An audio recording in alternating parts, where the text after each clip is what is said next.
So hello guys, welcome in this session for Python again. And in previous lecture, we have discussed about Python and some basic concepts, token, identifiers, literals, etc. And in this lecture, we are going to discuss about the most important concept of fundamentals of Python, that is operators. So we have discussed already that all the concept, all the logics of a language depends on operators. So first of all, we have to understand what is operator and how it works with logics. हर एक operator का अपना एक different purpose है, so we have to understand.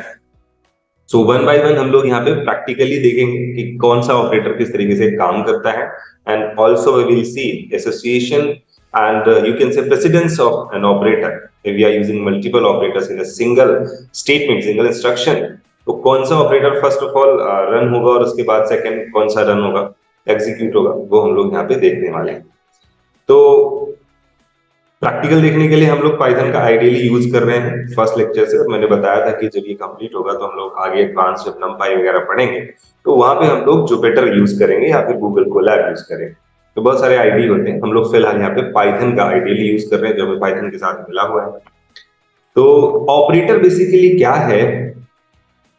जब भी आप कोई operation करते हो, जैसे कि मान लो आप यहाँ पे लिख रहे हो 5+4, यहाँ पे ये एक तरह का ऑपरेशन है और इस ऑपरेशन को हम दो नंबर्स के बीच में कर रहे हैं. इनको हम ऑपरेंड कहते हैं. किसी भी ऑपरेशन में पार्टिसिपेट करने वाले वैल्यूज या एंटिटीज को हम लोग ऑपरेंड कहते हैं.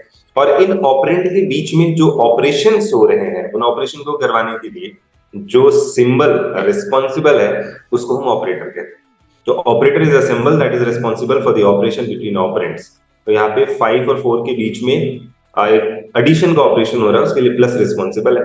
तो इतने सारे ऑपरेटर हमने यहाँ पे देखे हुए हैं, टाइप्स ऑफ ऑपरेटर्स हैं और ये सभी ऑपरेटर अलग अलग तरह के ऑपरेशंस के लिए रिस्पॉन्सिबल है, यही हमें समझना है. तो प्लस, माइनस, इनटू और डिवीजन, ये तो बेसिक है. मींस ये तीनों वही काम कर रहे हैं जो मैथमेटिक्स में करते हैं, वही यहाँ पे करते हैं. ये प्लस है, ये माइनस है और ये मल्टीप्लाई, किसी भी नंबर को मल्टीप्लाई करने के लिए. डिवाइड, मॉडुलस और ये फ्लो डिवीजन इसको बोलते हैं. ये डिवाइड है और इसको बोलते हैं फ्लो डिवीजन. ठीक है, तो इनके बीच में डिफरेंसेस समझते हैं. अगर हम डिवाइड करते हैं या फ्लो डिवाइड करते हैं या मॉडुलस करते हैं तो तीनों क्या करते हैं, डिवीजन का ऑपरेशन करते हैं, बट तीनों में डिफरेंस है. जैसे आप लिखते हो 5/2, तो ये देखो आपको 2.5 दे रहा है, लेकिन अगर आप 5 फ्लो डिवीजन 2 लिखोगे तो आपको सिर्फ इंटीजर पार्ट रिटर्न करके देगा 2. ठीक है, पॉइंटिंग वैल्यू नहीं देगा.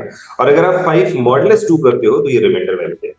ठीक है, तो आप क्या चाहते हो, इंटीजर वैल्यू चाहते हो क्वोशिएंट में, या कंप्लीट क्वोशिएंट वैल्यू चाहते हो, या फिर रिमाइंडर वैल्यू चाहते हो, आप इनमें से ऑपरेटर यूज कर सकते हो. ऐसे हमारे पास एक ऑपरेटर है, इसको हम लोग एक्सपोनेंशियल ऑपरेटर कहते हैं. एक्सपोनेंशियल ऑपरेटर, ठीक है, ये बेसिकली पावर कैलकुलेट करने के लिए होता है. जैसे कि आपको 5 की पावर 9 चाहिए तो आप ऐसे लिख दो, ये कैलकुलेट करके दे देगा किसी भी नंबर की पावर 2 और उसके बाद जो भी पावर. ठीक है, तो एक्सपोनेंशियल ऑपरेटर हम लोग इस तरीके से यूज करते हैं. नेक्स्ट हमारे पास असाइनमेंट ऑपरेटर है, बहुत ही सिंपल ऑपरेटर है. हमेशा आप यूज करते हो जैसे किसी एक वेरिएबल को यूज करके उसके राइट साइड पे आप वैल्यू रख देते हो. हमने रखा a इज इक्वल 120, एंटर. तो यहाँ पे जो इक्वल साइन है, this is called assignment operator, that assigning right side value to the left side. Right side में जो भी वैल्यू है उसको उठा करके लेफ्ट साइड में रखने की कोशिश कर रहा है और इसलिए इसको असाइनमेंट ऑपरेटर कहते हैं, क्योंकि ये असाइन कर रहा है वैल्यू को. इसके अलावा असाइनमेंट के साथ हम कई और ऑपरेटर भी यूज कर सकते हैं. जैसे मान लो कि हमने यहाँ पे लिखा a plus equal 5, that means we are writing just a is equal a plus 5. Okay, तो a प्लस इक्वल जो है वो एक शॉर्ट ऑपरेशन है, शॉर्ट आप कह सकते हो कि लिखने का तरीका है. हम इस ऑपरेशन को यहाँ पे जो हमने लिखा हुआ है ये ऐसे भी लिख सकते हैं. ठीक है, दोनों एक ही है, दोनों का एक ही मतलब है. बस यहाँ पे a को 2 बार लिखना पड़ता है, यहाँ पे एक ही बार लिखना पड़ता है. तो ये शॉर्ट कर देता है, आपकी इक्वेशन को शॉर्ट कर देता है, लिखना आसान कर देता है. मतलब क्या है, a में अगर आप देखेंगे तो 125 हो चुका होगा क्योंकि a की पहले वैल्यू क्या थी 120, लेकिन ये ऑपरेशन होने के बाद 125 हो गया, उसमें 5 ऐड हो गया. तो ऐसे जैसे आप इसमें लिखते हो a डिवाइड इक्वल 5, तो इसका मतलब है आप लिख रहे हो a is equal a divide by 5, ठीक है। सेम वेरिएबल होना चाहिए, तो आप ऐसा कर सकते हो। तो assignment operator plus minus into division modulus इन सब के साथ भी यूज होता है। इस केस में इनको शॉर्ट हैंड ऑपरेटर भी कहते हैं। देखो यहाँ पे लिखे हुए हैं, ठीक है। मॉडुलस के साथ भी यूज कर सकते हो, फ्लोर डिवीजन के साथ भी यूज कर सकते हो। तो इनको यहाँ पे कहेंगे शॉर्ट हैंड ऑपरेटर, जबकि असाइनमेंट ऑपरेटर भी कहलाते हैं, क्योंकि असाइनमेंट ऑपरेटर इस पे लगा हुआ है इक्वल, तो इक्वल को हम असाइनमेंट ऑपरेटर कहते हैं। इसके बाद हमारे पास है रिलेशनल ऑपरेटर। तो रिलेशनल ऑपरेटर में आप जानते हो इनको कंपैरिजन ऑपरेटर भी कहते हैं। Less than, greater than, less than equal, greater than equal, does not equal and double equal. तो इसको बेसिकली इक्वालिटी ऑपरेटर कहते हैं, ठीक है। जब आपको राइट साइड की वैल्यू को लेफ्ट साइड से चेक करना हो, इक्वालिटी चेक करनी होती है, just want to check the equality of two numbers, two variables, then we can use equality operators. तो आपके पास जैसे कोई एक वेरिएबल है ए में कुछ वैल्यू है, ऐसे आपके पास एक वेरिएबल है बी में कुछ वैल्यू है, and we are just going to check that is A is less than B, क्या ए बी से छोटा है। It will return true if the condition is true. तो जो रिलेशनल ऑपरेटर है, कंपैरिजन ऑपरेटर है, ये बेसिकली ट्रू और फॉल्स में यानी बूलियन वैल्यू रिटर्न करता है। तो आप देख पाओगे यहाँ पे कि ये इस तरीके से दे रहे हैं। तो a डबल इक्वल b आप लिख सकते हो, it will return true if condition is true, means if a is equal b, if a is equal to the b, then it will return true, otherwise it will return false। तो आप इस तरीके से comparison operator, equality operators, relational operators को use कर सकते हो। Next हमारे पास आते हैं लॉजिकल ऑपरेटर्स। तो लॉजिकल ऑपरेटर बेसिकली कंडीशनल है। मल्टीपल कंडीशंस के साथ ऑपरेशन करने के लिए हम लोग कंडीशनल ऑपरेटर यूज करते हैं या लॉजिकल ऑपरेटर यूज करते हैं।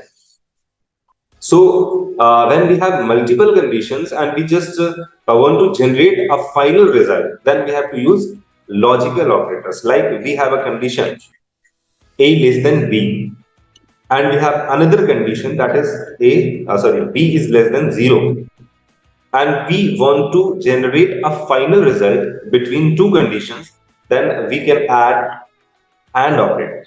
Okay, so and operator will will return true if both conditions or given all the conditions are true.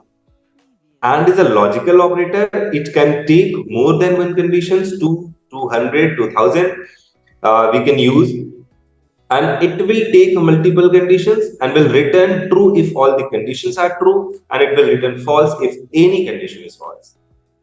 तो यहाँ पे देखो कि a लेस देन b या फिर b लेस देन 0, इनमें से कोई एक कंडीशन फॉल्स होगी या मे बी दोनों ही फॉल्स हो, तो ये फॉल्स रिटर्न करेगा। ट्रू कब रिटर्न करेगा? जब दोनों ही कंडीशन ट्रू हो।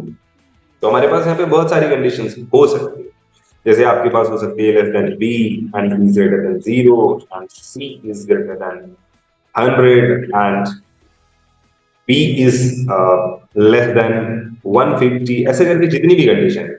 तो इनमें से जितनी भी गिवन कंडीशन है, इसमें से हमने शायद सी यूज कर लिया है। सी ऑपरेटर यहाँ पे वेरिएबल हमने बनाया नहीं अभी तक, इसको चेंज कर देते हैं, ठीक है। मैं इसका साइज विंडो का छोटा कर देता हूं ताकि आपको दिखाई दे, यहाँ पे स्क्रीन पे विजिबल रहे प्रॉपर। आई थिंक ये विजिबल होगा। तो यहाँ पे सी हमने यूज कर लिया है, सी को आप यहाँ से हटा सकते हो। सी जैसे हमने यहाँ से हटा सी का दिया। अभी देखो फॉल्स करेंगे तो इसमें से कोई कंडीशन गलत होगी, फॉल्स होगी, may be more than one condition false हो। तो मैंने बताया एक ही कंडीशन फॉल्स है तो फॉल्स देगा, ठीक है। सारी कंडीशन ट्रू होनी चाहिए। जैसे a की वैल्यू क्या है, और a की वैल्यू मान लेते हैं, a की वैल्यू 25। हमने condition the a is less then b, ये कंडीशन तो ट्रू होगी।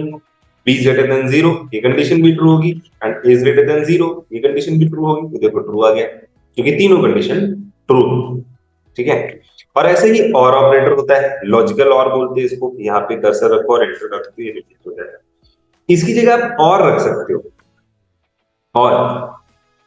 और is also takes more than one conditions, और जो है एंड की तरह ही एक से ज्यादा कंडीशन एक्सेप्ट करता है। एंड अगर इनमें से सारी कंडीशन फॉल्स है तभी ये फॉल्स देगा, एक भी कंडीशन ट्रू है तो ये ट्रू रिटर्न कर देगा, और मतलब अथवा कर देगा। If this condition is true, or this condition is true, or this condition is true, if any given condition is true।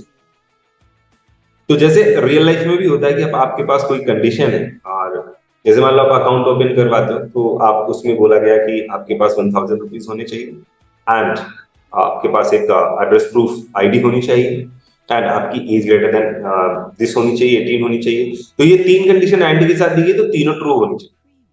और जैसे आईडी में आपको और भी कंडीशन मिलती है कि आपको आईडी एक देनी है, एड्रेस प्रूफ या कोई आईडी दे दो, तो उसमें वोटर आईडी हो सकता है या आधार कार्ड हो सकता है या पैन कार्ड हो सकता है, इस तरीके की कोई आईडी एक दे दो, तो ये और का केस है ना। तो जब आपके पास मल्टीपल कंडीशन हो तो आप और एंड को इस तरीके से यूज कर सकते हैं। नेक्स्ट हमारे पास आता है, नेक्स्ट है not. Not logical operator, basically it takes only one condition and it inverts the condition, means it returns true if condition is false and it returns false if condition is true। opposite result देता है।